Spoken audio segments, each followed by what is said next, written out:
Baspa supremo ने कभी अपने बाहुबल से राजा भैया को जेल का रास्ता दिखाया था, वहीं मुख्तार अंसारी को अपनी छत्र छाया में रखा था। समय और परिस्थिति के अनुसार मायावती की पार्टी में मुख्तार का आना जाना बना रहा, लेकिन अब यूपी 2022 के विधानसभा चुनाव के मद्देनजर मायावती ने बसपा की पाग छवि पेश करने की ठान ली है। यही कारण है कि एक बार फिर से मुख्तार अंसारी का पत्ता बसपा से साफ हो गया है। मायावती का बाहुबलियों को लेकर क्या रवैया रहा है, चलिए आपको इसके बारे में हम बताते हैं। दरअसल मऊ विधायक बाहुबली मुख्तार अंसारी का बसपा में आने जाने का सिलसिला नया नहीं है। साल 1993 में जेल से जमानत पर छूटे तो बसपा के टिकट पर घोसी संसदीय सीट से चुनाव लड़े थे, लेकिन हार गए थे। 1996 में वे बसपा के टिकट पर मऊ विधानसभा चुनाव से जीत गए थे।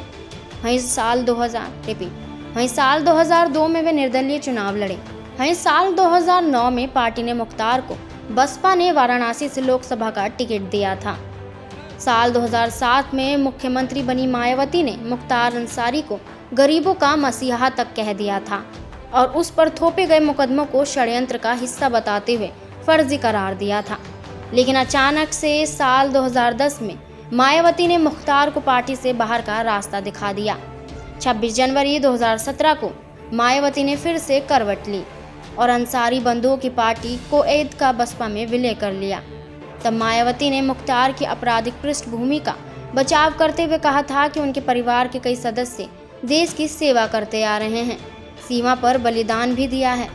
मुख्तार के खिलाफ साजिश की गई है। षड्यंत्र के तहत उनके परिवार पर फर्जी मुकदमे दर्ज किए गए थे। मायावती ने मुख्तार के मुकदमे तो फर्जी बता दिए थे, लेकिन कुंडा के विधायक राजा भैया को जेल भेजने के लिए उन पर पोटा लगा दिया था। राजा भैया मायावती के निशाने पर थे। राजा भैया से मायावती की खुन्नस की वजह साफ थी, क्योंकि वे कल्याण सिंह का तब साथ दिए थे जब मायावती ने बीजेपी की सरकार यूपी में गिरने की पहल की थी। मायावती ने यूपी के बाहुबली मुख्तार पर मेहरबान रही और वहीं राजा भैया की संपत्ति कुर्क कराकर सरकारी खजाने में डलवा दी। यही नहीं, भद्री रियासत के 600 एकड़ तालाब पर भी सरकारी कब्जा कर लिया था। मायावती अब 2022 यूपी विधानसभा चुनाव के मद्देनजर बसपा की छवि बदलने की कोशिश में जुट गई है और यही कारण है कि बसपा प्रमुख मायावती ने अब के विधानसभा चुनाव में किसी बाहुबली और माफिया आदि को टिकट नहीं देने का फैसला किया है।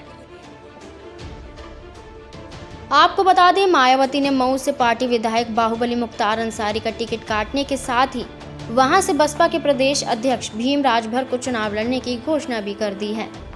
उधर राजा भैया के मोदी संग नजदीकियां देखी जा रही हैं। ऐसे में अब यूपी के विधानसभा चुनाव में देखना है कि राजा भैया का भाजपा कितना साथ देती है। Subscribe to our YouTube channel and press the bell icon to get the latest updates.